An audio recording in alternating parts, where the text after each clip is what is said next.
perfect. And we are live. So we're gonna share the live. Yay! Hey, hey, hey. Made it. We're gonna share the live. We literally just went live, so we're gonna share the live real quick on Facebook or our YouTube, so we can share it.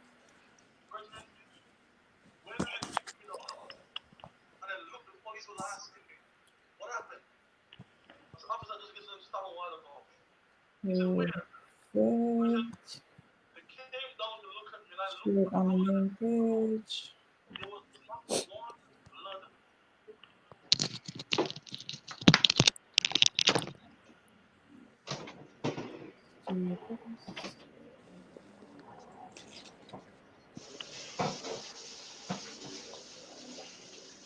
A couple of things for people to come on. Share.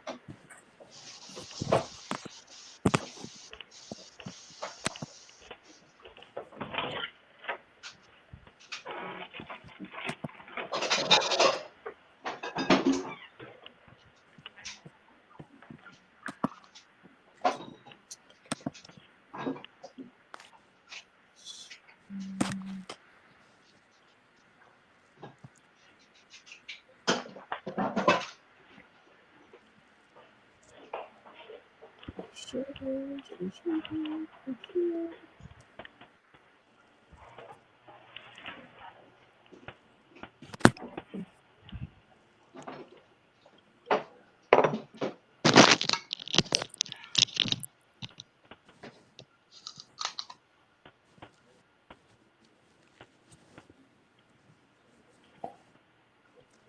All right. All right. Sounds good.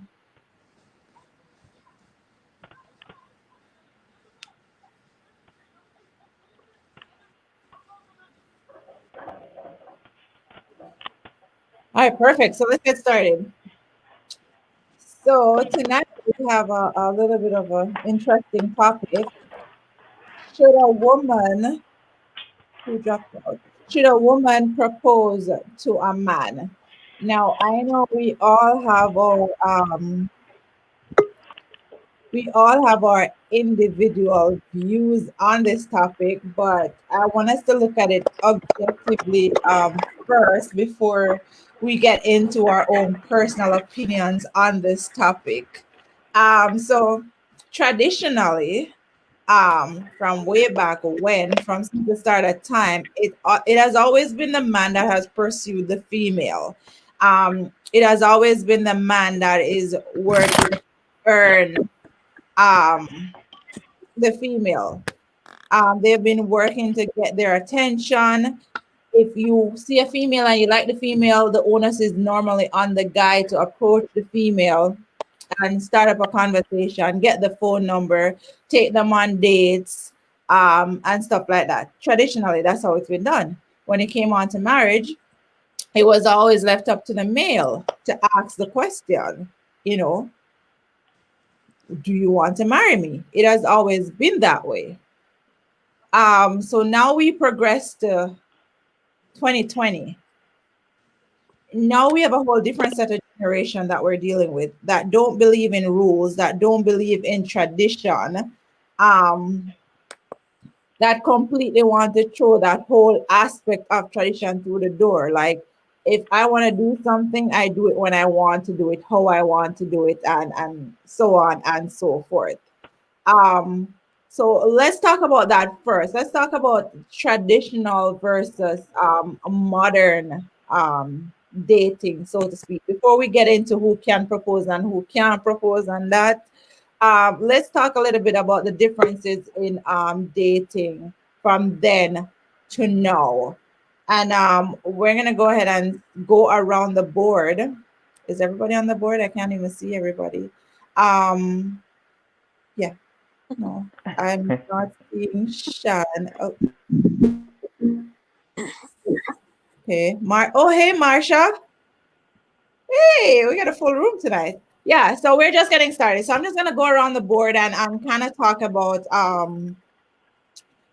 dating then versus now before we really get into the topic.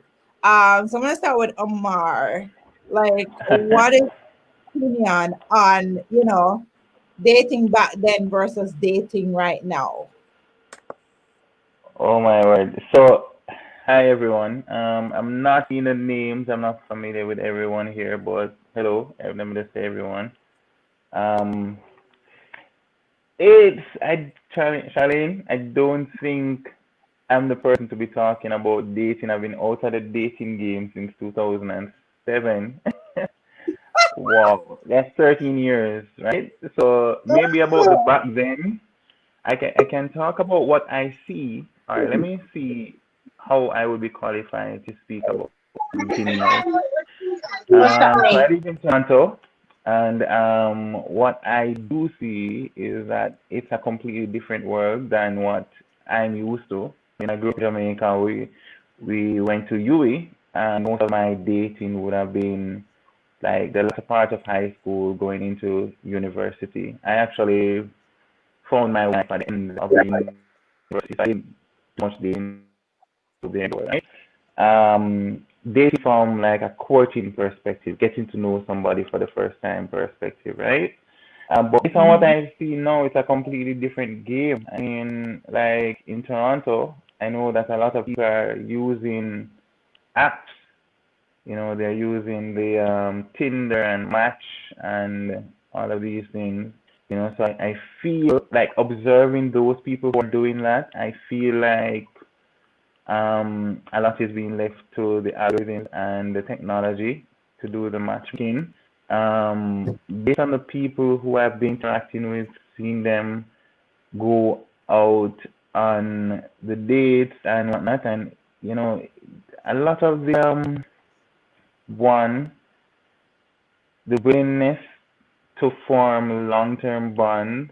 Um, I think it's actually going. So maybe it's going to in long run impact the number of people that actually getting married. And here's how I explain that to myself. One, because of the advent of like Tinder and Match.com and what other dating sites are called, right? People Mhm. have so many options nowadays that if they say meet somebody, they won't necessarily feel the need to put the extra effort into making a relationship work in the long run because if Charlene doesn't work out, then I'll go with Nicole. If Nicole doesn't work out, I'll go with Marsha. And they're all like that available as opposed to back in the day when, social media wasn't so available, right? So in your day, you'd probably interact with a handful of females, right? Well, I'm talking from my perspective. And so therefore, you probably put a greater amount of effort into dating, into making an encounter into a relationship that you can possibly turn into marriage. So to summarize, then versus now, I think, especially with the advent of technology and social media, we'll be seeing maybe a lot fewer long-term relationships being formed, True. because of that line of reasoning. I don't know. I might be wrong, but it is. Oh, you have a valid point. Hmm. I'm gonna go to Camille. Clarity on what the last thing you said, please. What's that? Say again? Last sentence. Oh, so, well, in the context You said that because of we're, technology, what? okay, right, so in the context that where the main focus of this discussion is about, like, should a woman propose versus a man doing the traditional thing of proposing, right? And the direct question to me was, how do I see dating then versus now? So the last sentence was, boy, I think dating now, with the advent of social media and like dating apps like Tinder and Match.com, they're giving people so many options that I feel like people aren't willing because of this. many options that they have. They can literally just turn on their phone and try to match up with somebody that the willingness, because relationship take a lot of work, right? The willingness to put out the effort to turn and encounter, a first meeting, a date with somebody into a relationship, and then the possibility to move from a relationship to the point where you're asking the person the question, will you marry me? I think then versus now we'll be seeing a lot less of that, right? Fair enough. Go ahead, Camille. Hmm. What am I comparing dating back then to dating now? Yeah. Before we jump into the big question. I think with each generation dating changes. Um I think people are back then. People usually there was more formal. People would meet formally, being introduced, and the whole issue of asking parents permission date, to even date. Now young people are just jumping into dating um, without even any formal permission or even marriage. I see people getting married and parents are not asked permission anymore. That's kind of outdated. Um, I think it's easier to date now as opposed to back then.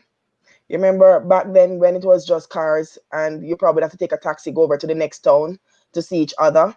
And you wouldn't see each other until weekend or wouldn't talk because Right? the phone wasn't so prevalent and text messaging and social media and all that.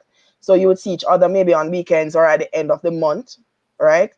Especially if one live a country and one live a town or one is gone off to school and whatever. So I think now dating is easier because people are more accessible. There's technology. If you're shy, you don't have to do dating in real life. You can go online and build your confidence, find someone to build your confidence. Um, with dating apps, the pool has gotten bigger, so there's more fish in the sea. Now you can find someone over Timbuktu to date.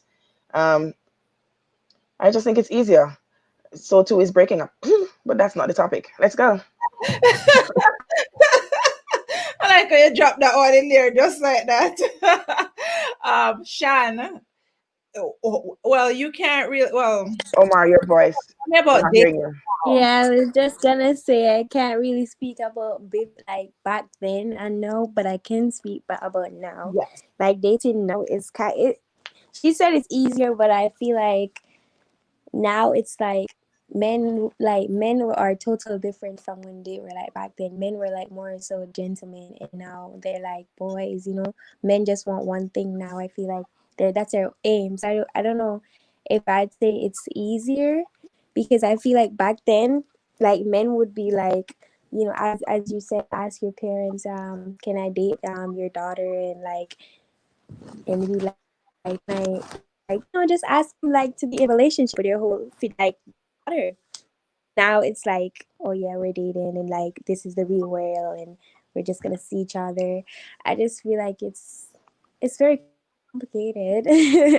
Being in a modern, like, in 2020 is really complicated. So I wouldn't say it's easy, I wouldn't say it's hard, but I guess the more it get like older we get, like it's better. I feel like, I don't know. Tell you the standard has dropped, hey? Yes, Camille. I need to know my audience because sometimes my mouth get out of sync. So is Shan, are you on the age? No, she's not. Okay, good. I'm She's 19, not. 20. It helps to know. Lord have mercy. Marsha, welcome, Marsha. Wait, let me unmute. My background is very noisy. A lot of little ones are here, so that's why I have to mute my mic. Talk quick before them start make nice. It's the same question about if I think females should propose. That's the question, We're gentlemen. talking about dating back then and dating now. How do you Well, I guess back back then I think things were probably, as he was saying before, way easier because you have less things to combat with. You don't have a lot, as he said before, social media, everybody up in your business nowadays. It's not like you're dating the person alone. You're dating the person, them friend and all of who follow them and everybody. There too many influences. But then if it's me and you, it's me and you. Them walk go down the road, stand up on the one light post and talk. It's That's not. You still have community. yeah, you had In your community, you have business. community people in your business, but It's it just that with wasn't a. technology, it's easy access. No, Alright, no, I'm not pointing. Just talk. My friend wants to chip in. No, Talk. Talk. They're hearing you. Jesus. Yeah. So even though persons were around, persons were more accountable because then you're dating somebody, you're Mm-hmm. practically dating the whole family, and persons had more values and they valued people more. No, nobody no care about nobody. Them just want jump in their pants and them go on about them business. That's just my opinion. Or they're with you because them say the person they them have a house, them have a car, them have a stable job. Let me see what I can get out of Opportunity. it.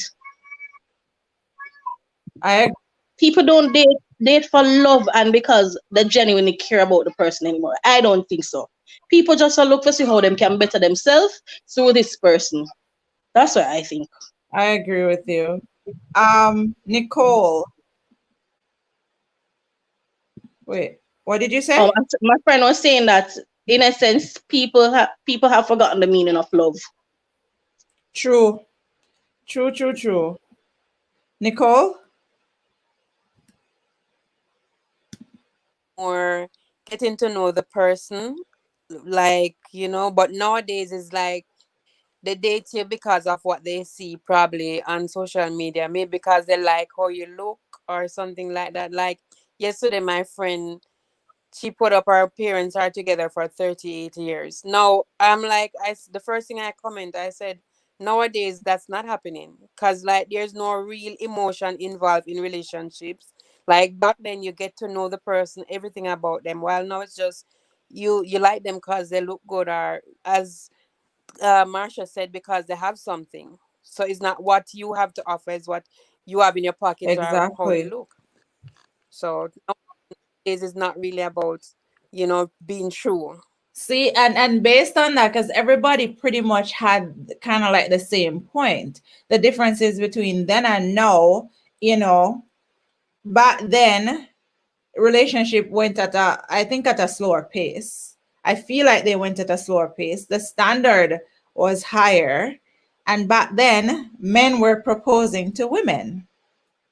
Now we come into this 21st century. Now we come into the Are. 21st century. What, Camille? Back then, by the way, proposal is a 20th century phenomenon. Back then, men didn't propose. They didn't propose. How They far just back are we they going, just they Camille? just take a woman onto themselves and then go married, go for a pastor. No, All of wait, this proposing thing going on and knee. It's a pretty new phenomenon. no, wait, Camille. How far No, back I don't. are we going? Yeah, I think we need to set some parameters here because Yeah, because that's so like that was mm, before my time. You mute, Camille. I said people never used to propose. I mean, you know what? Maybe I'm going too far back, but I don't think my grandparents proposed. I don't think your grandparents proposed or your parents, for a matter of fact. If they saw someone and they wanted a relationship and they planned to get married together, as opposed to the man going down on one knee and asking for marriage and then approaching parents and all of that. I think that's something new. My thoughts. New. Okay, let's so set some parameters because go ahead, Omar. yeah, I would like to weigh in on that what Ellis was saying. So so much. I think it's less about new and old. When we talk about that aspect of getting married, I think it's more about like the situation, overall situation of the people involved, right? So you find that in maybe middle to upper classes, people who are from the middle to upper class will probably have that experience of getting parents' consent, doing the proposal, and so on. But probably people, at the lower end of the spectrum would not have that as a part of their experience, right? And it's understandable,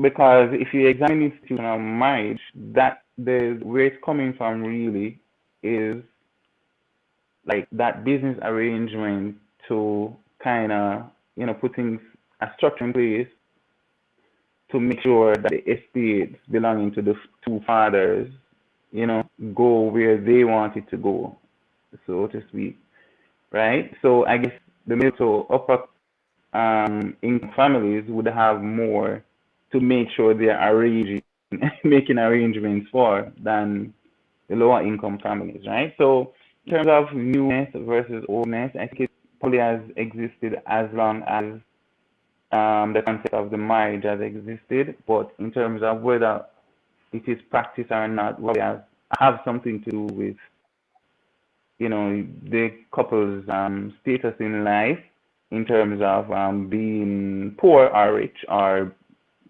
middle or upper middle income. And also, I think another context we need to have this discussion within is like culture, religious background, things like that. Because there are a lot of things that we take for granted in being from Jamaica, right? And with close proximity to the United States. So there are a lot of things that we would have gotten through mainstream media, through cable, through fairy tales and whatnot that are just completely Western ideas, Western ways of doing things. But there are cultures in which the parents just basically say, okay, this is my son, and that's your daughter. They look like a good match. They sit them down and say, yes, this is your husband, this is your wife. You understand me? There's no love relationship whatsoever. So we have to appreciate that as well, that we're having this discussion in our kind of experience, right? As Yeah. Jamaican with close proximity to North America. So ruling out other cultural experiences like for example that those things that I just described, like arranged marriages, Marriages. and so on, and then narrowing the focus to our cultural experience where people meet, date, decide to get married, and so on. Yeah, you'd find that while this institution has been around for a long time relative to our generation, because all of us here seem to be in the same generation, right? Mm-hmm. It's, I guess, whether or not it's practiced will, as I said before, be dependent on whether you're rich, poor, or in between. I agree. But what I was trying to say was based on, everybody's, explanation and stuff like that, based on relationship then and now. Mm-hmm. The one thing that stands out is that the male role in the relationship has somewhat changed. It and not necessarily in a good way. Um, I don't think it's in a good way because I'm a traditional person. I'm gonna just put that out there. I'm traditional when it comes down to that. So let's get into it. I'm traditional when it comes down to that. And even though I do believe in independence, I am not a feminist. I do believe in independence and I do believe in having your own and I do believe in making your own decisions and stuff like that. However, I do believe in gender roles when it comes on to my relationship in that aspect. That don't mean I'm gonna be home barefoot cooking and having kids. That's not what I mean. Let's be clear. That's not what I mean. But I feel like the man should be the man in the relationship, should be the head of the household.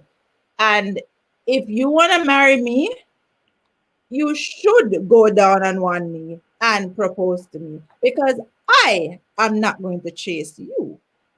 I am a prize and you need to win me. That's just what it is. But Camille, me know say, go ahead, Camille.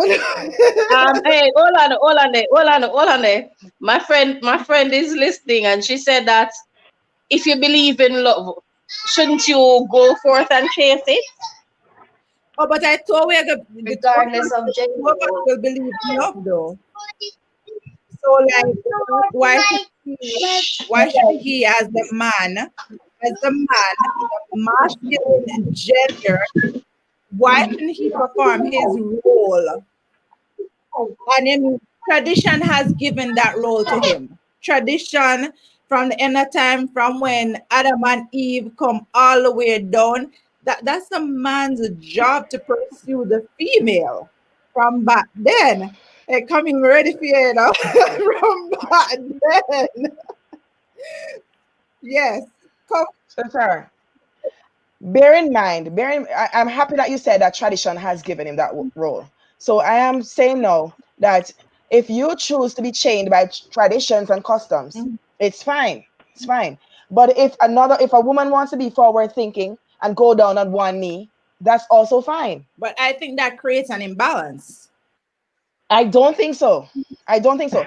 Do you know that a lot of women lose out on great relationships because they were with Mr. Slowpoke and Mr. Shy, and they did not make any move, and so they lose Mr. Slowpoke and Mr. Shy, who happened to be a good guy. Yeah, but hold on. They're not the only one missing out. He's missing out as well. No, yeah, yes, but what I'm saying is, some women end up being losing relationships. Yes, he's missing out, but that's not the conversation. The conversation is, should a woman propose? So I'm saying is, a lot of women Can I? miss out on this, miss out on good men because they're slow or they're shy. Their personality is just closed up, and women feel like they're not supposed to make the first move, and so the relationship just Mhm. go there because nobody's willing to make the first. Nobody's making the first move. No, you're this is coming from a woman who made the first move. So Like, I Okay, believe. so glad that's funny. I I, didn't even know that. I did not even know that. Hold on. I'm coming to you. Let me go to Nicole first, and then I come to you, Marsha. yeah, I believe like if you're in a long-term relationship and the man is not making any move, as you said earlier, make the move. Say, baby, what happened? Me and you there 5 years or 10 years, and I don't see nothing happen. I What mean, is now go another year. like? You're not Simple. gonna go down on one knee, but you're gonna ask him, say, "What's up? Why me not Thank seeing a you. move? Me not staying the next year and not being your wife." So you Thank you. have to know what you want, because you're going to be another 5 years being his girlfriend after you do five already. Mm-mm, not happening. I'm Mhm. asking you, what are you up to? What you want with me is, am I going to be your wife, or what? What is it? Should we just What's cut our off? status? Yeah, And that's so, so that's forward thinking there, right there. Marsha, yes, Yeah, yeah. I Um, mean, just to to add the to main perspective to those two voices. Oh, Marsha, Mr. sorry, go ahead. Omar, might don't Mm-hmm. make me forget. Go Um, ahead. Yeah. what, first, when you look at the men today, right? How many of these men will appreciate a woman who is going to go down on her knee and propose? A A lot of them strong eager man. now, but a lot of them eager now got that. And a lot of, even if they don't mind it, them ego when them friends say, yo, dog, brother, your woman propose. So them are gonna say, yo, so she the man now in a relationship and she wear the pants. oh, And if I propose to him, he's gonna take my name.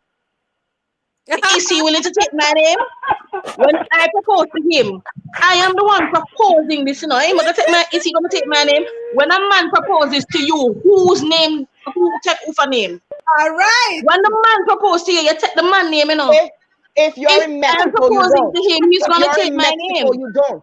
But If you're in Mexico, you don't. It depends on where you Marsha, are. We're not in you know that Mexico. nowadays Again, both yeah. I mean, have both So, have a name, like now in 2020 now. hold on, So hold on. Make Omar talk. Hold on. Hold oh, on. geez, it's hard to focus because there's so many things, and each time somebody talks, we just kind of open a different aspect of the conversation, right? Like, so again, context is very important when having a discussion, and again, Marsha just pointed out the whole. Oh my God, there's so many things. Um, so let me say I agree with what Nicole and Ellie were saying in that yeah, men tend to mature faster than the average male, right? Male female to mature faster than the average male. It can be like that aspect of it can be like a double-edged sword. Um, on the one hand, like I think was saying, if you are sure, right? You've been say in the relationship for more than a year, and you are sure about this guy, right? Then a good thing to do, if you are direct, you ask him. Then you will at least know if this person is also sure about you.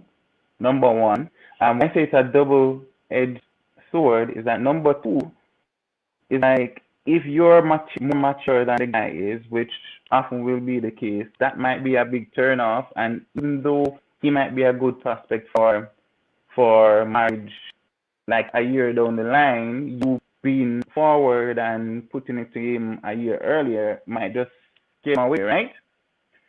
But at the same time, I understand what Kay was saying too, that hey, we don't want to be wasting time in a relationship that's going nowhere for long, because she's absolutely right. There are some men out here that are just comfortable um getting the best of a woman for as long as they can get it, and they have no plans to get married.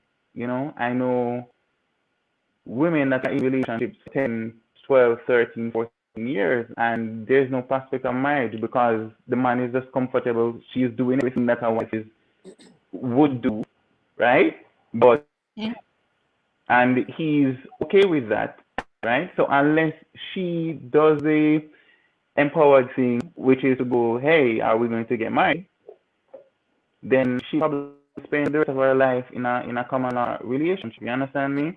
Is already I think what this you all do. comes back to one very important thing. I can speak this of my own relationship, that early out, the importance of communication and frank and open communication. You understand me? I remember my wife now and I probably had this conversation. If not in the first conversation, it came up very soon, right? Because we spoke, I think our first conversation, we spoke for a very long time, like a matter of a couple of days at a time, because we were young people. But it's very important to talk about things like these. You understand me? If not directly, like you're not gonna say to somebody you just met, "Hey, are you gonna marry me after a year, after 2 years?" But have a conversation that will bring things like that out. Put them out there. Like, what are your views on marriage? Would you have kids? Would you even this question can be asked in frank open dialogues, like, yo, what's your view on that? Would you be okay if a woman proposed to you? You understand what I'm saying? Are you the kind of person that would want an extravagant proposal, or are you good? You understand what I'm saying? So I think communication too, because it's such a broad topic that the perception of this act will vary from person to person. You understand? But communication between a man and a woman in the situation, in the relationship, especially early out, will ensure that both persons are on the same page where a proposal is concerned. I like I'm listening to everybody, but then on Camille's point where she's saying that there are women that have missed out on a guy because they didn't make the first move. It's not their Mm-hmm. job. I'm traditional. It is not their job to make the first move. Like, we are in a relationship. If you want to marry me, is marrying is not just for one person. It's both. Exactly. So why wait on the guy? Because clearly he doesn't want to get married. He would have asked me. Charlie, you know what's Star, glow easy? up. Listen, you're thinking like that because you're Mhm. indoctrinated like that. See what I'm saying? The guy not asking doesn't I mean that he just doesn't want feel, to get oh, married.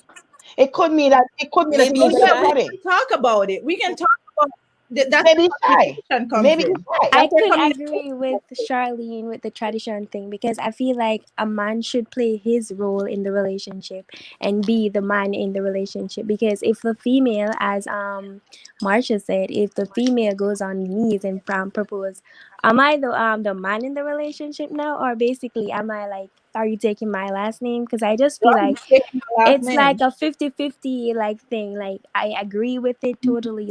If a girl's if they're in love and the girl decided like let's get married, I'm cool with that. But like On my end, I would not get on my knees and propose to the guy. I I just have feel a like that's his job. And like, we're in the relationship together. If you're shy and if you can't talk, let's talk about it. As Omar said, communication does help, and that plays a big part in the relationship. So I feel like then there's a step to us, like getting to know like what we want, and are we ready for marriage. Like, that's a big step there. I have a rhetorical question, so nobody has to answer. My question is, what what does it take for a man to be a man in a relationship? And I'm going to answer it myself. It takes more than a proposal, because you have countless men who go down on their knees and propose, who they're living at home with a wife and family, but yet still they're not even present in their kids' life. That's not a man. A man who went down on his knees, who don't come home to his wife when he should, that's not a man. A man who doesn't do his part of the housework, that's not a man. Again, people going to disagree with me. So, and then you have relationships where the woman is the one who proposed and the man is fantastic, great daddy, great partner in every single way. So what does it take for a man to be a man? Not proposing doesn't make him less of a man. No, but I feel like that kind of sets it for me. That's a defining moment in the relationship, and that kind of sets the tone for me moving forward. Because I took up which what I consider to be your role. I took that upon myself to do that. So I feel like it trickles down in the relationship when it comes on to certain things. You might one day come say to me, "Well, are you come take up ring and come propose to me? So you go do this since you the But man." you could say it to him too. A lot of women say to me and say, "I never want married, you married me, so you must do this." I Women say that too. I mean, but again, you're a female, so that's expected to come out there. But I'm not like No, trivializing let's it. I'm not trivializing it, but I'm just saying if I propose to you, then okay, I automatically assume that masculine role in the relationship, my perception. So when it comes on to anything else in the house, when decisions are being made, my talk is the last talk. Full stop. This is but very personal. but just because a man proposes to you doesn't mean that he's gonna take up the helm. I It beg. doesn't mean that he's gonna be the man in the relationship. I understand, but at Mhm. least we started out at a point where you assumed your role, so it doesn't create that sort of imbalance moving forward. I mean, so I especially in that I'm leaning toward more towards what Ellis is saying, because this is especially 2020, right? And I don't know. I've spent time around a lot of people that are older than I am, and especially I seek out people who are kind of living the life that I aspire to live, right? Ambition to live. So whether it's people that are successful financially, or it's people that are, have had successful long-term relationships, right? And Mhm. I can tell you that you will hear from most of those men that have been married for 30, 40, 50 years that they seek it. And I mean, you see it in the shows on TV and whatnot, and it sounds like a cliche. It sounds like just like a thing to say. But when you interact with the real people, they will tell you that the key to a long, successful relationship is to time and feed the wife a lot. That's what I'm saying. So it doesn't mean that you're not going to be a manual, but especially in the context of life being a journey and you want to fill your moments and your days with happiness. If it's already established that you found somebody that you're committed to, right, and this person has most, not all of your boxes checked, then you find that some of the quote unquote issues that come up from day to day, that demand somebody to make a decision, and in trying to relate it to what you're saying directly, Sean, most of these things are kind of trivial and a matter of opinion. You understand what I'm saying? And are really not here nor there. Yes, we can maybe put our foot down and say, okay, I'm the man of the house and I'm going to do this. Or in your case, based on what you're saying, you're going to say, okay, I'm going to do this because I'm the one making the decisions here. But in terms of importance for long-term relationship, I can tell you that speaking to people who have made relationships work in the long term, there's this thing that okay, you trust the person to the point, trust the person to the point you have made a commitment to lead the rest of your life with this person as your partner, right? So it means that this person is probably not going to make a decision that's going to be to my detriment anyways. You understand what I mean? And the person is also trusting you to not make any decisions that's going to be to her detriment anyway. So for me, it's not really a big issue who is going to be like making the decisions and whatnot because at the end of the day, I believe I married a competent, intelligent woman. You understand what I'm saying? And probably if we sit and reason out a task at hand, that decision to be made, we'll probably end up coming to the same decision anyways. You understand what I'm saying? So I hear that. I hear that, Charlene, then I'm gonna be the one assuming the gender role. I feel like in 2020, especially where there's this egalitarian stance, it's not like 30, 40 years ago when it was the setup of the typical household was wife is at home with the kids doing the housework and the man is out there hustling and busting and working. That's not anymore. You understand? I know.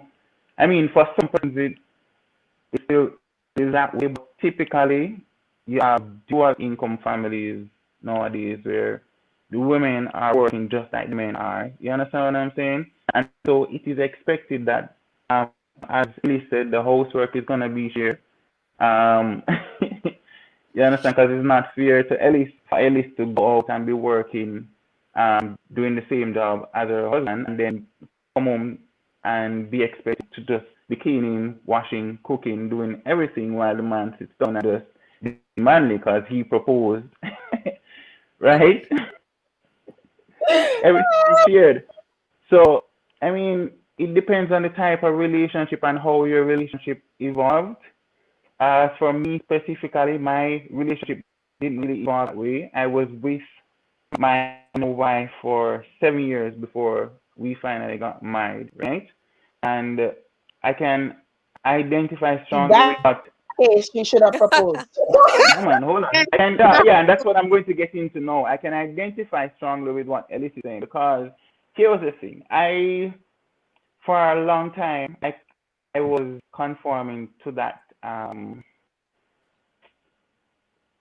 what do you call it? Brainwashing of that culture that we grew up seeing on Yeah, TV the from status from quo. North Yeah. America, where they're Mhm. supposed to do this extravagant proposal and have this extravagant wedding and whatnot. And so I had that in mind. I wanted to do that big wedding. I wanted to do that flashy proposal with a big rock and all that. But guess what? I was starting from scratch. I didn't have an inheritance. I wasn't born with a silver spoon. And and my wife, neither. We met in university, and I started with things like student loan. Luckily, we started working, both of us a lot of ambition. And then, but as we started to build our lives together, we always made what I consider to be sound decisions, right? So we would save some money, but then decided to get our first car, save up some money, but then we decided to put a deposit on a house with. You understand what I'm saying? We save up some money and then we decided to go do an MBA. Both of us did. So before you knew it, 7 years passed, and whatever money we would accumulate, we decided rather than spend it on the extravagant wedding and on the flashy, expensive ring, we would make these practical, what we consider practical choices, investments in ourselves, in our future, house or cars. You understand? And then, of course, that time, the adults and you love each other, so kids came. You understand what I'm saying? Mhm. So after 7 years, we had two kids, and we already bought our first house together. We had a car. We had cars together. So we were basically leading that married life. And, so the conversation came. How are we going to do this? Because by that time, it wasn't a matter of whether we wanted to anymore. It was just waiting for the ideal set of circumstances that apparently were not happening up during the course of the 7 years because we kept prioritizing other things. And so we had the conversation and we decided, okay, we are just gonna go with a small thing and we're gonna do that. And that's how it evolved. You understand me? So yeah, I can relate to what Alice is saying that uh you can't always just wait on the man because in my case I was waiting to be able to afford a $2-3 million wedding, which wasn't happening. You understand what I'm saying? Not because of lack of love or lack of or being shy or anything, but I too had this image of what a wedding was supposed to look like. But I'm also kind of prudent when it comes down to spending money. So for me to spend so much money on a wedding, I can't be doing that and then not owning my own place. You understand? So I had this vision, and we had this vision where we wanted to build out a life, and that was kind of taking priority to actually doing the wedding. But then, out of communication and dialogue, we realized that okay, maybe it doesn't have to be that way. Maybe we can get it done this way. You understand? And after 7 years, I think they said there's a statistics out there that says um, most marriages that fail within the first 7 years. I'm still So gonna we got to that. So it's 7, yeah, and the science actually supports that number because I think 7 years is what it takes for you to become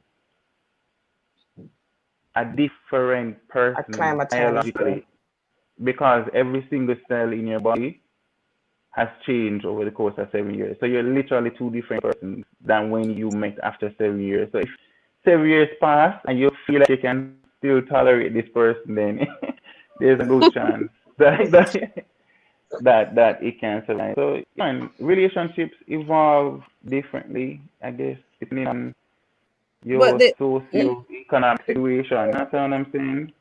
the So key to what communication is the key. Still come back to that. the key to what you just said was you guys sat down and you communicated. It wasn't a case Hmm. where she came over and went down on one knee. I was like, babe, will you marry me? No, you guys had a conversation and decided that, well, Hmm. we're going to do it this way. So there wasn't necessarily a proposal. There was a conversation about, yes, we want to get Yeah. married and this is how we're going to do it. She didn't go down on one knee and propose to you. That is Well, what no. we're talking about. Go ahead, Camille. I have two things. First things, with all due respect, Mr. Omar, most of your panel here, we're women and we're multitaskers. So I've already cooked in my mind, wash the laundry because you spoke for 9 minutes. Can you cut it down, please? Um, yeah. Yeah, So but So Camille, with because I all did due what? respect, you spoke No, for I didn't nine get minutes. So that. you spoke for 9 minutes. So me Oh, already oh, cook, oh, wash, oh, and oh, clean in oh, my oh, head. yeah, yeah, Yes. yeah, yeah, Yeah. So kind of give it to us in snippets, please. Um, but Charlene, like, that's what I had two comments. My second one, Mm, shortly. Um, you said it earlier. You said it earlier where it's not a case of where, because if as a woman, if you think that, you know what, as a woman, I want my man to propose. And as a woman, I'm thinking like, you know what, I see this dude and I want him and I think he'd make a great husband and I go after him. I don't think any of us is wrong. You see what I'm saying? The fact of the matter is, if you choose to be traditional and have gender specific roles in your relationship, if it works for you, go ahead. But I don't think we should knock the woman who thinks that, you know what, I want this and I'm going after it. No, when I said I made a first move, of course I didn't propose to my husband. I would have loved to, but my husband is macho. He wouldn't allow that. My husband is macho. But let me tell you my story. I was in church giving the welcome. Here's this man who walks through the door, and I'm like, stop. I think my husband just walked in. No, And that's the beginning of the story. Yes. no, And sir. that's the beginning of the story. That's the beginning, and that's how I met my husband. So I mean, I don't think there's anything wrong with going after what you want. Yes, Bible toting people will tell you that the Bible says a man should go and hunt. Bless God. It's neither here nor there for me, man. Neither here nor there. If you're, and by the way, no, again, you have to know your spouse, know your mate. So know thy mate. So a woman who's going to propose to a man have to first know the type of man that you have. to know if your man is going to reject, right? You know if your man is going to reject because rejection is not pretty. So Listen, you have to know your spouse, your confidence level of a turn up like the man at Jamaica when he chung within 6 or 7 votes who think he had it in the bag. So 30, um man, 37. 37 votes. I think your confidence level has to be up, right? And a man, Tell me you're tempting me now, tempting me to say it have a turn up like the PNP. no, Because don't you're go there. preaching Don't a go there. landslide. Listen, don't Well, go let me there. take Don't that go back. there. Let me take Don't that go back. there. Don't go there. So another thing too, guys. Another thing. It takes a confident man too. Takes a confident man to accept a woman's proposal. Because when he walks out among his friends and his friends say, "Yo, your woman proposed to you, man." It takes a confident man to take that and stand on that and say, "Yes, because I'm all that in a bag of potato chips. So my woman proposed to me." You see what I'm saying? It don't take no PR man for that to happen to because you're gonna break under the pressure. Because men will mount you, right? Oh yeah, True. True. 100%. But even for the females too, I think it takes a great degree of confidence. Because I saw a video, this young lady go into Scotia Bank, go down on one knee and ask her in Jamaica and ask her boyfriend to marry her. This is what sparked this topic in my head. I'm like, I would never. I'm sorry. I Did he would accept? never. Yes, He accepted? well, him go hug her up. Me never hear no yes or no. Me just say hug up. So I couldn't tell her what him say yes or no. He wouldn't say stand up. Me not really want to do it, but stand up. They can take you later. We talk. Ah. You know what? That man needs confidence. And again, another thing women have to consider is a man's ego. All right. A lot of men have larger than life's ego, and so that's something that they wouldn't appreciate. So you have to know your mate. That's true. So, Marsha, if you ever end up proposing to a gentleman, ensure that he takes your last name. Uh, Marsha, you're mute. If that ever happens, Marsha, please ensure. Thank God. We'll play with it. There we go. Uh, I'm saying, not true. Where's my last name so That's nice a, and that's unique? Not true. that's My a very long husband. last name, Marsha. Any man should be honored to take So that. might as well him just take it But on and done. guys, I agree with Camille where for the man to accept the woman's proposal, he has to be a very strong man. And for the woman to propose to the man, she has to be a very strong man. Because let's be real, we people love tradition. And for her to go against tradition, she's gonna be ostracized for doing it because they're gonna say she's stealing the man's masculinity and all that. And as Camille rightly said, he's gonna be mounted. Of course, me that probably mount him too, but still, I mean, she has to be strong. And then you have people who are gonna say she desperate, and they're gonna pity her for having to do it. But if in your relationship you're communicating and you're on the same page that listen, at the end of all of this, we're going to get married. So if she wants to propose, she can propose. For me, I'm traditional, so I expect the proposal from him. But in today's society where women are breaking the mold, I believe a woman can just go ahead and say, yo, let's get married. If she wants to go down on her knee, fine by me. I don't want to be embarrassed by a man who is so masculine, but you have to know your mate. So I wouldn't want to be embarrassed for him to tell me no.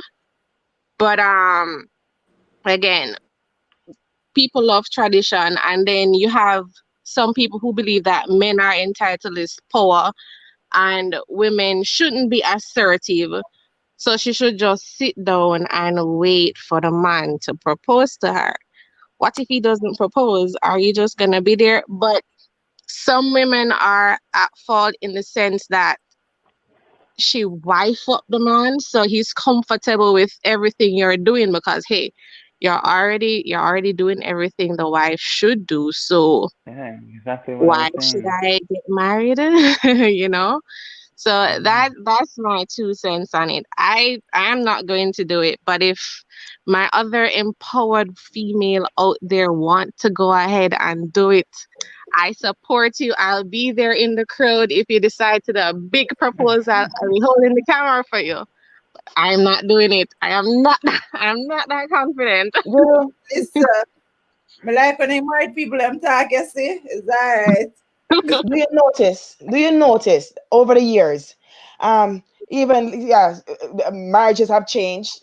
No, marriage is more gender flexible. You have man marrying man, woman marrying woman, and everything has changed. But one thing has not changed, and is that the proposal has remained steadfastly male Apart. driven. Male driven, because even in other relationships, even in non-heterosexual relationships, it's the person that plays the male role that does the proposing. That's I don't know if true. you guys, yeah. So this is one part of marriage that has not changed whatsoever. That's true. What if someone wants to change that? Listen, the, So the, we have come this far, yet still we have remained so far away. I I, have one I don't question to going ask. Go ahead. the Go ahead, Nicole. I don't believe going down on your knee, but I believe in initiating it. Like if you're not seeing him making a move, say something. I But have a I don't be question. going down on my knees. I have one I think question. I Because think there's it's called something genuflection. Sorry? Go I think ahead. it's called. I think it's called genuflection. Genuflection. When you go down on one knee. Genuine. Lord Yeah, Jesus. yeah. There's actually a word for it. I have one more question on this topic before we touch something else, because there's something else I really want to touch. Um, but how long do you believe you should stay in a relationship if marriage is your goal? Let's put that out there. If marriage is your goal, how long should you be in that relationship before you expect that ring or before you ask that person to marry you? Okay, Hmm. let's start at the bottom. Let's start with Shan. I feel like 5 years. I don't Ooh, know.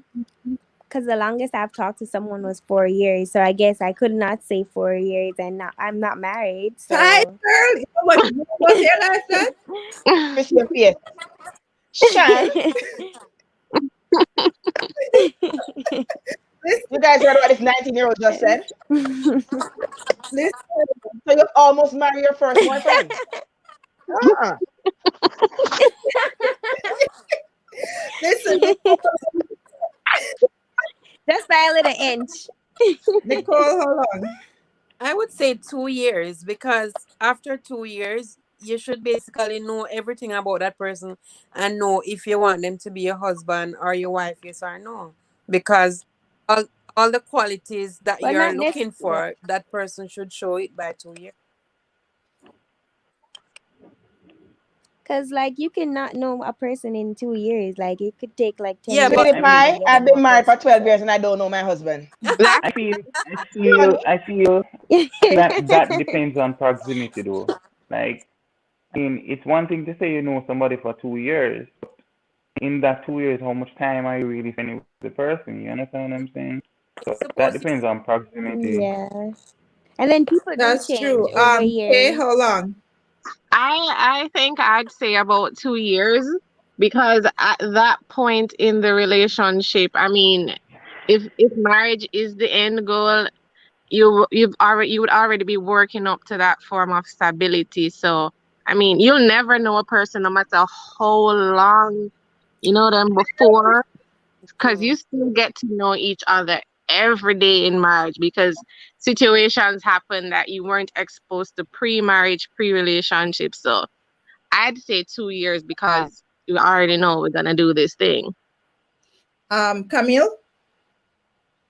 what's the question? How long you should be in a relationship before you expect marriage? Yeah, if that's the goal. 6 months?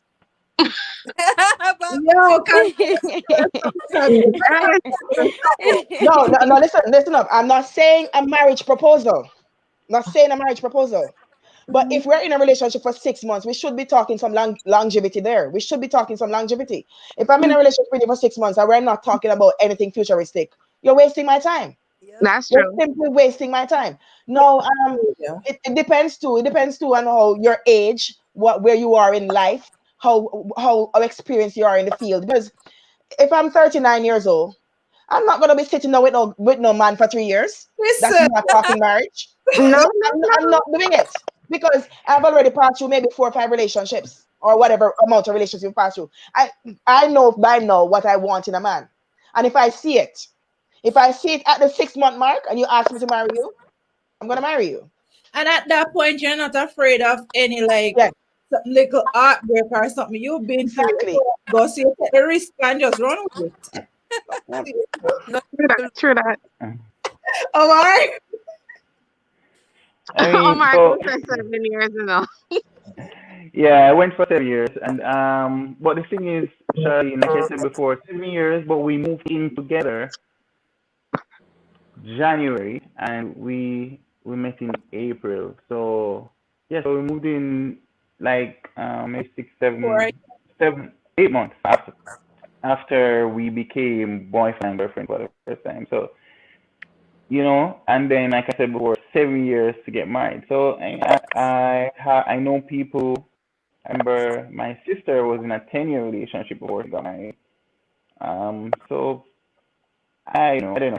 I personally cannot put a time on it. I knew that that worked for me because, like I said before, living together with a person for a long time before we actually got married, what it meant for me was there were no surprises after marriage, right? There were none. By then, we knew each other in and out, no surprises. So yeah, and I feel like for me, I the only thing I would say, Charlie, is that marriage being the goal. I'm not 100% comfortable with that statement, because I feel like marriage, especially based on my journey, marriage was kind of the icing on the cake. Just making it official, like yes, we are committed to each other. You understand me?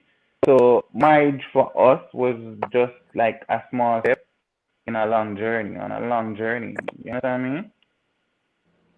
I agree with you because Mm. it's not, when I got married, we went to the room and we looked at each other and we're like, okay, what's different? Oh, we have our okay, literally. So I mean, I agree with you. Marriage is just one of those steps in a long Mm. commitment. Once you've made that decision to Yeah. be a person. Um, that being said, ladies, if you want to propose, feel free to go down on one knee and propose. It's your world, own it. If the man take too long, if you like you want to do it, do your thing.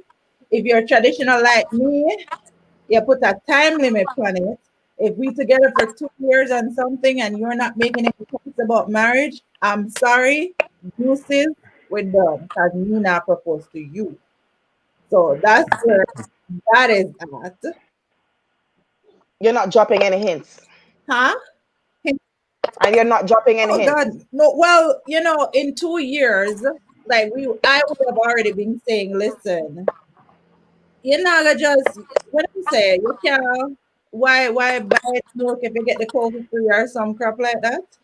Um, if we've been together for 2 years, we've been living together for 2 years, you should know within the time whether or not you can tolerate my being for an extended period of time.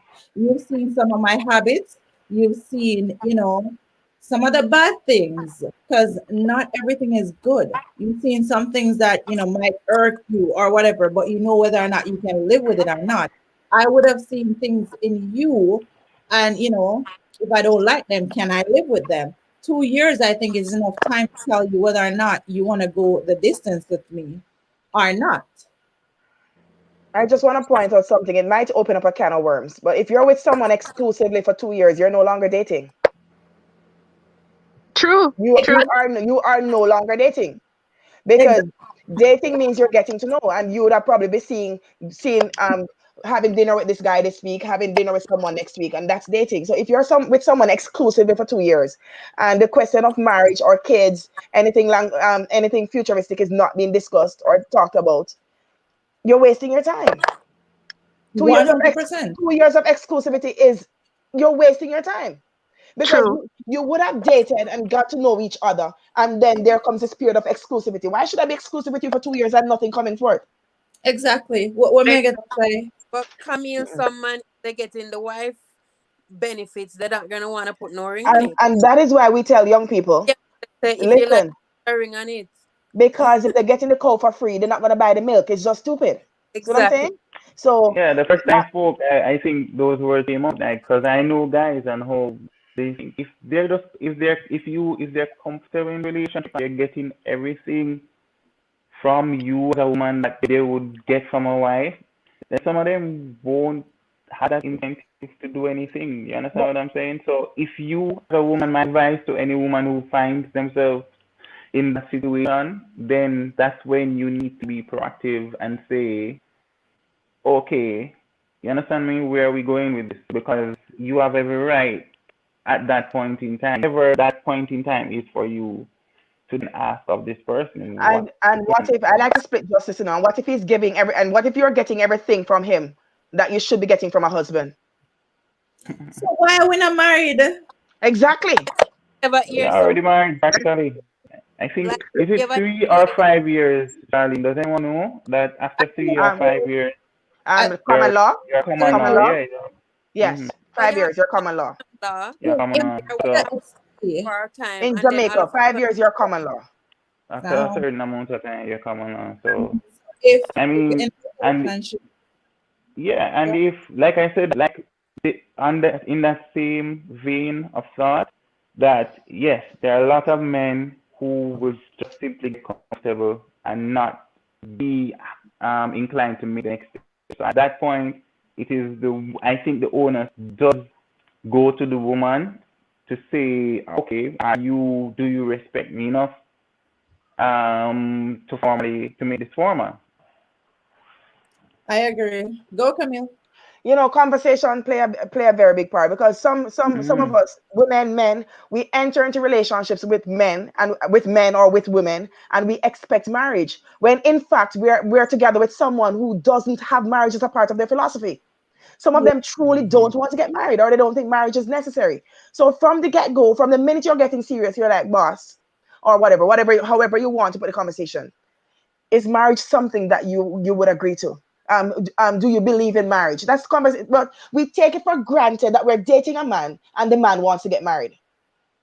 No, sometimes these people don't want to get married. Marriage is just not a part of their philosophy. but Camille, how would you think about a man that is with a girl for like 7 years and then him tell her don't want to get married and then all of a sudden him go married to somebody what he meet 6 months? Be- because Um, again, because have you ever thought about it? That maybe he was forced. Maybe he's in it. Maybe he's married to a woman who's more financially stable. And by mm, the way, guys, just so you know, I don't want to break anybody's bubbles, but marriage is a status. A lot of people get married because they want to tick marital status. Married Mhm. simply because of that. Come on, Sure. law. Don't laugh. A serious thing. I know I like think in the army, some of them get more money when they're married. Can I tell you? No, but Listen. to your question though, to your question, what if the person where the guy leave, him just never see a future with her, him just never want her married with, him never But see her as Yeah, somebody him to call him wife. and there you Why? go. That's why I just said that, Charlene. That's why I said that after a certain point, the woman owes it to herself to have that conversation. You understand? Because it could just be that this man just doesn't see you as wife material. You understand Oh, me? And I think I said earlier that you do this to determine whether the man respects you enough. But saying it again, now I realize too that the woman is also measuring her own self-respect. You understand me? How much do you respect yourself to be able to say, I'm gonna leave the situation because this person doesn't see me. He wants this love making and whatever else you can offer him, but he doesn't think you're good enough to be his wife. You understand me? To say, okay, this is Mrs. Omar Myers, or this is, so yeah, it's a question. That question has to be asked, and I think after a certain amount of time, the woman should be asking that question. Yep. And maybe to Omar, maybe to the man has all great intentions, because people in Hmm. a relationship is a matter of the heart. So people stay in relationship for different reasons. The man might, you might have kids together. The man might feel like, you know what, I was at my lowest when I met this girl, and this girl helped me to a certain point. So I feel obligated. I'm not necessarily in love with Nicole, but I want to stay with Nicole, because if I leave, I'm going to break Nicole's heart, and I respect Nicole, because Nicole really helped me go through school. Yeah. Bridge the gap between me and poverty and all of that. And so I feel obligated to stay with Nicole, but I really don't want to marry Nicole. See what I'm saying? And then you stay there and feel like, oh, the man play me. Well, of a fact, he didn't really play, because he was good to you. He was good to you. But the fact is, when he by the way, in all of our heads, we have this feeling of what we want our marriage to be like. Some of us it's a fairy tale and it's not real life and all of that. And so maybe when he thinks of you, he doesn't get that feeling of what he has in his head of what he wants his marriage to be. And so it's just that he does not. It's not like he wants to hurt you, but he just doesn't see himself with you as a wife. And so he goes down and he meets another girl who gives him butterfly kisses and calls him to stand as attention every single time, and he You just know, get married. Camille, nobody want no car with too much mileage is honesty. So him not going to put no only for mileage on my something and then go. As soon as the mileage start Well, up, well, you know what? don't You really should know, know. Nicole. You should know how much mileage you want your man to have on you without forging the Like question. I say, I Okay? mean, if I go put no only for You mileage, gone, you gone 7 years. You gone 7 years, 365 days for 1 year. Multiply that by 7, and this man is not proposing anything or we going. have And for if marriage is your goal, you need to say, boss man, what happened? Too much sir, mileage up upon my car, and nothing not happen. Yeah. listen, sir, bye bye. Let me go it's see me Yeah. can find something in saying Yeah. that, we have to understand that with every relationship, sometimes when we go into a relationship, sometimes that relationship is meant to teach you something, or maybe you're there to prepare that person for their person. It's sad, but that's the truth. me Sometimes that you're prepare just me there to prepare that person. at a school or a college. Me not prepare nobody. You prepare on somebody else, sir. No, My but you have though. You have though, because in every relationship that you've been in, that you've passed through one or two or whatever, and it didn't work out for whatever reason, there's something that you got from that relationship, and there's something that that person got from that relationship, yeah. which in turn made them a better person or made them better for the relationship that they are destined to be in. So I mean, heartbreak, hard, and all of them something there. But we got to understand not everybody that you have a relationship with is meant to last forever. Some are just lessons. Yeah, well, that's true. For seasons, yeah. And every experience, guys, every experience is valuable, whether it's bad or good. Every experience under your belt serves some purpose. So if it's that you are in a bad relationship, you know what not to look for next time. All Mhm. right. You know telltale signs. So it makes you better. Whether you Mm. think it or not, it makes you better for the next person. 100%. Exactly. And It especially definitely if a is. relationship is bad, like sometimes a relationship can go in a direction that brings out the worst in the two persons involved. You understand what I'm saying? And sometimes the people involved, might be able to find a way to work past it momentarily, right? But it leaves this scar with them that they don't feel like they can be 100% with this person again. You understand? But then, okay, that relationship ends, and they feel like, okay, the next person they meet, they can be that way, and they try their best. As Ellie said, they learn their lessons. So now the next person, they can not repeat those mistakes. Mm. 100%. So before, go ahead.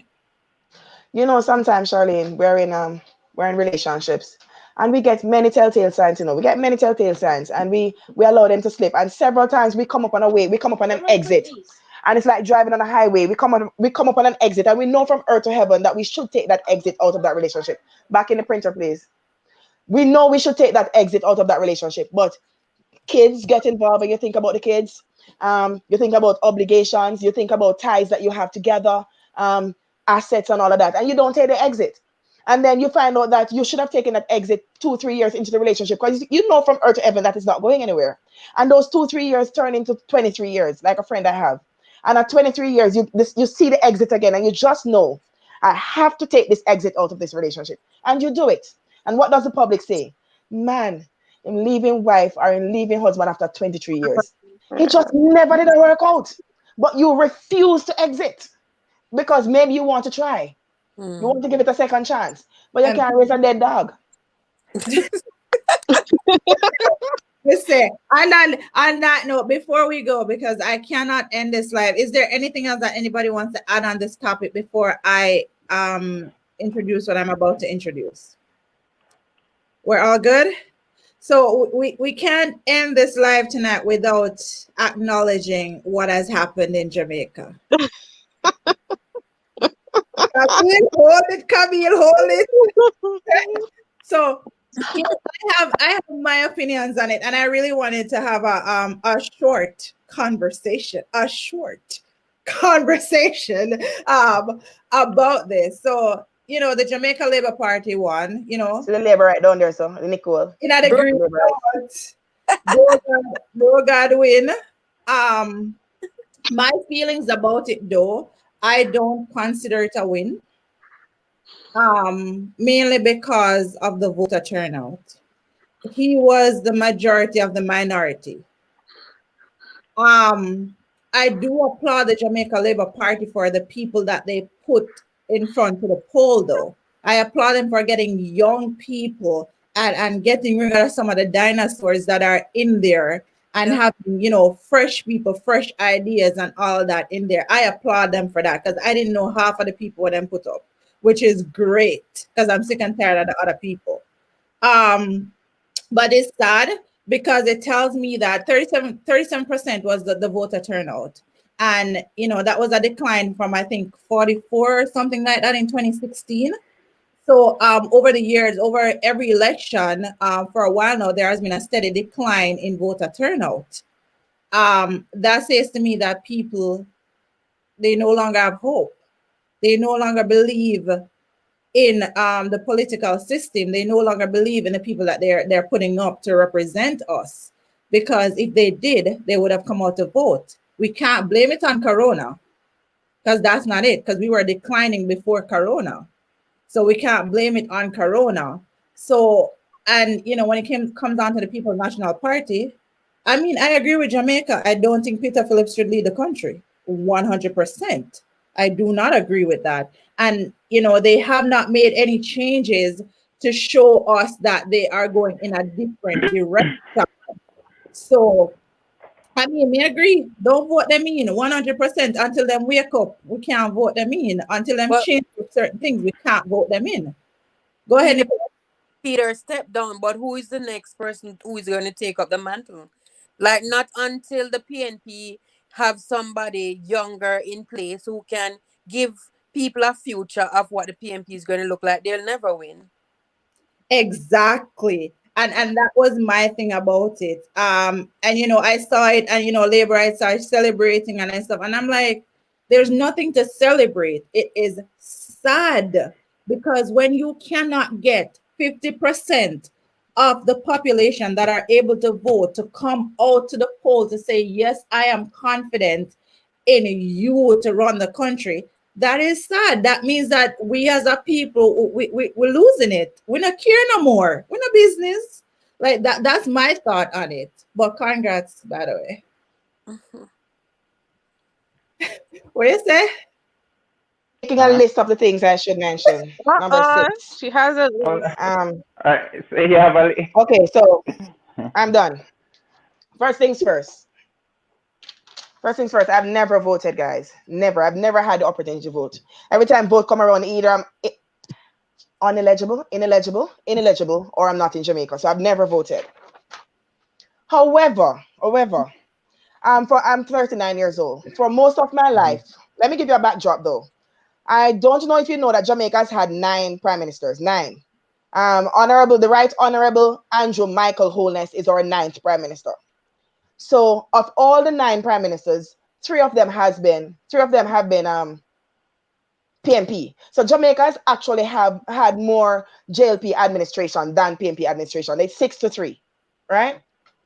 Dr. Sia, However, for out of those nine prime minister, PJ Patterson ruled from 1987 to 90 to four 19 term, 2000, no 1989 to 2007. That's four 18 term. years. That's 18 years. I Me am call it 39 20. years old. I am 39 years old. That's 18 years out of my life. All I knew was the PMP administration.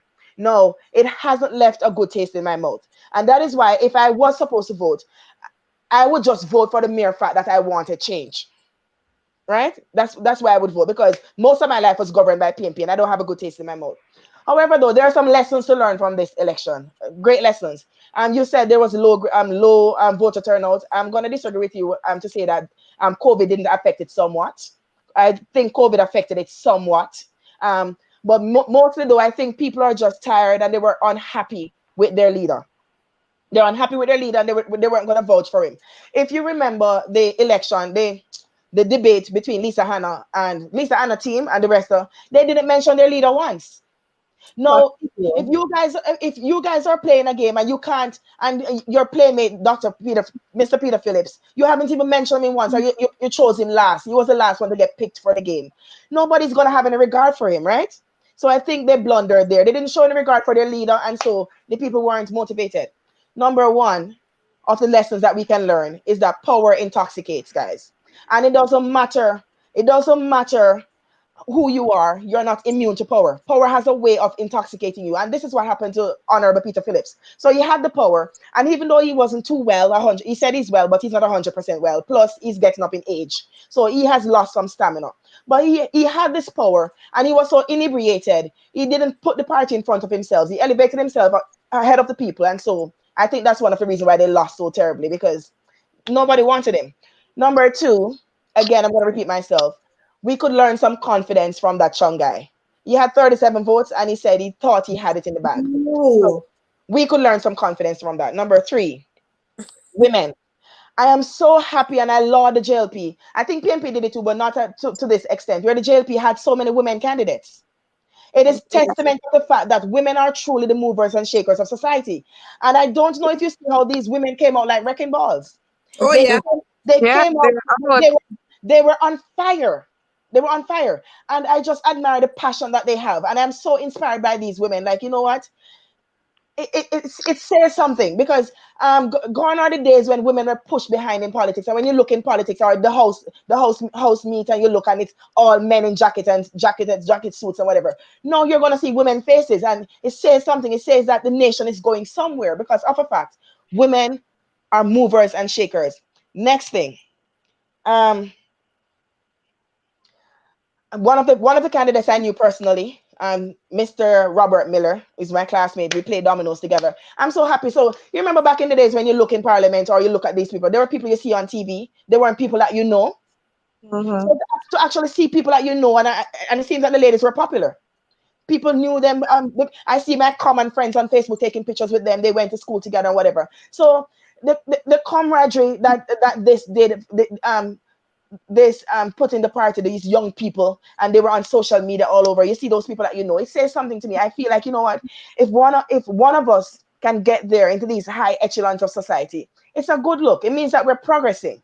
No, we must be careful though that the honorable Andrew Holness doesn't monopolize this whole thing, because it seems like we're going to have a PJ Patterson all over again. Because with these numbers, I don't see him losing in the next election.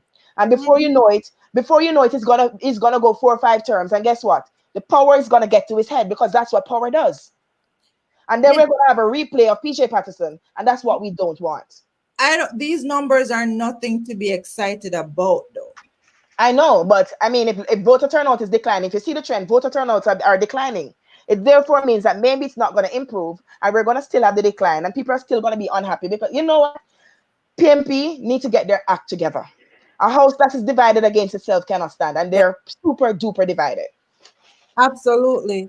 And one thing to note though, when we talk about the statistics, because I'm going to say again, Corona has nothing to do with it. In 1983, the voter turnout was 28.94%. And that Well, was the year that I think Siaga won. Um, Yeah, but the PNP also boycotted that election. So that's what I'm saying. That was the one ADC, PNP ADC. spelled. My yeah, point is so Jamaica is predominantly, as much as we don't want to admit it, predominantly a PNP country. Point blank, period. I don't know. Jamaica's had 6 JLP leaders. Yeah, they had 6 JLP leaders, but one of the major leaders that were in my time would have been Siaga. Okay. In my time, he would have been the one that I would have known.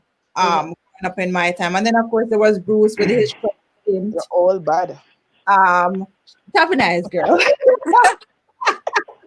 I never said he was the prime minister. I said he was the leader of the opposition. Come get it together. um, but then the voting went up the following year at 77.59%. And the PNP won that year. But then after that, there has been a steady decline to the point where when the last time PNP won, it was at what, 53.17%. That's the last time PNP won the election, and that was So the statistics low voter turnout usually works for the incumbent. Usually work for JLP. Low voter turnout. Yeah. generally. But the one other thing that was kind of alarming is that the JDF, their voter turnout was 25%. Wow. Now So it means that people are unhappy. that is alarming. People are unhappy. They're unhappy, but that's your commander. So you're gonna tell me that only 25% of you decided, because you're the ones that are gonna stand on the front line for your Not they're commander. not interested. no point of information. The army Mhm. is commanded by the Governor General, who is the Governor Queen's General, yeah. representative. Army belongs to the Jamaican people and the government of Jamaica. It is the Queen's institution. So point of information, Charlene. So wait, so hold on. So if there's a war, Yeah. who No, gives the order for the soldiers? as the Governor Jamaica General. Force will never be involved in a war. It is there for one reason, and to protect the Queen's Defense. interest. And not Defense. the prime minister, just the No, queen. not like See, the president of the U.S. No, it's there to protect the Queen's interest in Jamaica. Yeah, well, they that's You still know, another have issue. to That's vote. another issue for discussion. They have But let me to weigh in then. Let me maybe this is my opportunity to weigh in. So like Elise again, and I guess we agree a lot. I don't think the the difference in vote in the percentage of voter turnout for this election is statistically significant. I do not think there's any statistical significance here because one, it's not big enough going down from 44 to 37. It's not a big enough drop to be considered statistically significant, especially in light of COVID. And I don't know about you, but for example, I have a lot of family in Jamaica, younger people, and I ask them, why not voting? They're vocal. If you bring up what's happening, they will talk about it. But yeah, man, you're talking about this thing, but why you not voting? And I said, boy, it's not really worth it. Maybe if COVID wasn't happening, I would go out and do it. But in light of COVID and all of that, I don't have that strong interest enough to get me past COVID. I'm not going to vote because of COVID. So I heard that a lot, right? So I don't feel like, yes, it's low overall. And I agree with you, Charlene, that's always been my take. It's a stamp of disapproval of the political system when you say 70% of people, 65% of people are not voting. That's always been the case, right? I would put what happened in this election in the context of our discussion here tonight, where, you know, the country, Jamaica, our motherland, is the female in the relationship here. And she spent a 18-year relationship they with go this to man well over orange earth. You understand? And then she got really fed up and she gave somebody else a chance. But listen. then he come back with him sweet mouth. Him come back with him sweet mouth in 2012 and yeah, me give him another chance. You understand me? And him fail again. And so she give somebody a chance. And now And in fact, I would say in 2016, when she gave somebody else a chance, it was a completely new person. Because I remember after that loss in 2012, the Jamaica Party was gone. I think the Jamaica Labour Party that prior to 2012, 2011, or whenever it was, is a different Jamaica Labour Party that we have today. That is the point. After Bruce Golding and everybody, that that was a turning point. That was when all these new faces came in, and that was when all the old faces went. So I would have to say Jamaica was a new guy in 2016. You understand what I'm saying? And what's significant about that is I remember at that point seeing that fear, that genuine concern to see the Jamaica Labour Party being utterly destroyed in 2012, right? I was sincerely concerned because I, for one, I believe that Jamaica needs at least two political parties for the very same reason that Ellis was pointing out. 18 years of power is intoxicating. 18 years of power breeds corruption because it breeds certainty and continuity, and it means that there's a lack of accountability, and that is what the other side was experiencing. Basically, like I said, I can link it to the topic. You're with a woman and she's giving you everything you need and she's not asking anything of you. So therefore you take liberty, you do whatever you want to do. And that's what was happening, right? Fortunately, 2016, this completely first guy come on the scene. Jamaica gave him a chance. The same old guy come back again in 2020 and she said, no, let me come mine, you need to go. If you want to have a chance, you need to go and change it. You understand me? Mm-hmm. So I felt I wanted the JP to win. I was thinking that they are the better party to run Jamaica at this point in time. But I am aware of those three things that I cautioned against. Very aware of them. You understand? Intoxication, breathing down for corruption, and so on. And so Jamaica needs the PNP because I don't see any other third party coming out of the blue that will actually have a chance at feeding viable candidates to run a government. So Jamaica needs a strong opposition, a strong party. It cannot be those same people. You understand what I'm saying? And I think what the PNP has been trying to do is to make the same old system work, right? And Jamaica has suffered from a sense of entitlement among the people that are in politics for a very long time. It happened with Mr. the Honorable Siaga, a very great person, but I feel like he felt entitled that he needed to be the prime minister, so he held on too long.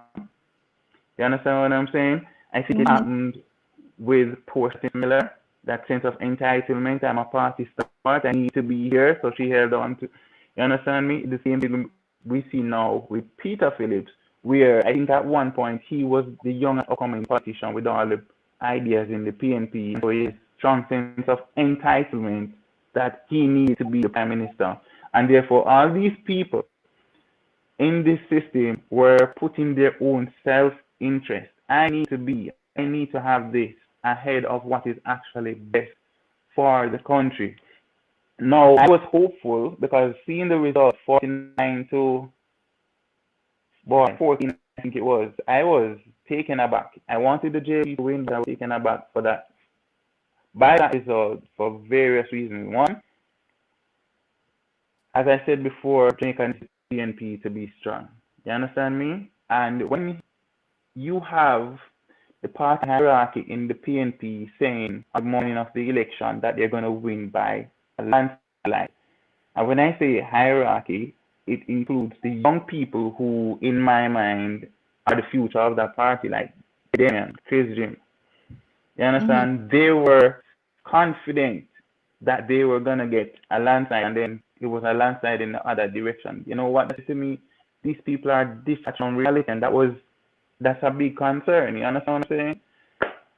However, what I'm counting on is that they will be able to do the same thing that the JP did after the 2012 election, and they'll be able to rebuild and find people, like the people here, who are capable, participate and willing to participate. So that's my only hope. You know, I I'm encouraged by what he said though. The Prime Minister said he in his acceptance speech he acknowledged um, the mandate that the people are giving him. I think if anything, it's gonna empower him a bit. With 49 people in Parliament, it means that he doesn't have to tolerate corruption, right? Meaning he can still come down and up to 7 ministers. Meaning, if somebody in his party, for example, when you are running a government that has a thin majority, might not mhm. be satisfied with the performance of somebody, but you can't get rid of them. You cannot push them out of your cabinet because if you do, you're gonna lose your hold on power. So with Mhm. a huge majority like that, then that's not a concern.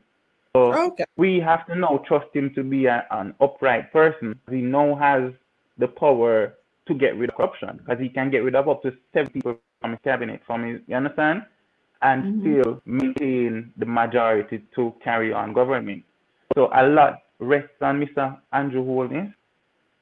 So let us hope that he's the person that we've been claiming him to be over the past 4 years. Hearing his acceptance speech, I'm encouraged that he is that person. So it's only a wait and see. I mean, to be honest with you, I'm not fairly confident, but I wouldn't be confident with Peter Phillips either. So let's just be clear. I am worried. Like I'm not confident with Beauregard, but I am even more so not confident with Peter Phillips. So if it's gonna be with anybody, I think it's better in his hands, and hopefully with his team, like he has fresh, young, talented team behind him. Hopefully he chooses cabinet wisely, um, and he can bring the country to a better place. Because right now it don't look good. It 100% doesn't look good. But But yes, yeah, go, mhm. go ahead. One other quick point, like we mentioned, yes, there's a lot of females in the parliament now, which is a big plus. But trust me, even there are countries like North America that has never had a female leader. I remember Jamaica would have been We, ahead of the US. That we've had a female prime minister, so we've always been a society that accept women as leaders. So I hear that argument come up all the time about women, and I've always said that I don't think that's necessarily our experience in Jamaica. You understand me? that's true. Well, I mean, we don't know the inner workings inside and how, because it took Portia a minute to get that position. Um, and they even tried to fight her out of it too. So maybe it wasn't because she was female, maybe it's just because she was Portia. Yeah, I mean, yeah, So the fight is gonna come regardless of your gender, but at the end of the day, it was still possible. So we've been that's doing not. it. Yeah. And ladies, do you have anything to add on this topic before we close out? Okay, well, I mean, everybody basically touched on it, and the whole fighting within the PNP party, I believe that was the catalyst with that that lighted the fire under them losing, because nobody want this old person with these antiquated ideas. And I guess because everybody was there waiting for the chance to be head of the party, and they're like, okay, so it's my turn now, so I can force my ideas. And these were the ideas I had when I was young in parliament. But they have to realize that they need to get with the program. They have young people coming in the party, but they're not allowing them to be like on the front lines. And that's what the Jamaica Party did, and that gave them the leg up, although, low voter turnout. But Jamaica is basically tired, as I said in the last election and this election, they're tired of the PNP and the disunity within the party. So they're giving the other guys a chance, and hopefully with this re-election, the Jamaica Labour Party will bring Jamaica into a better place, more progress as they said they would do. Don't. Voting for progress. Anybody else has anything to say? Closing?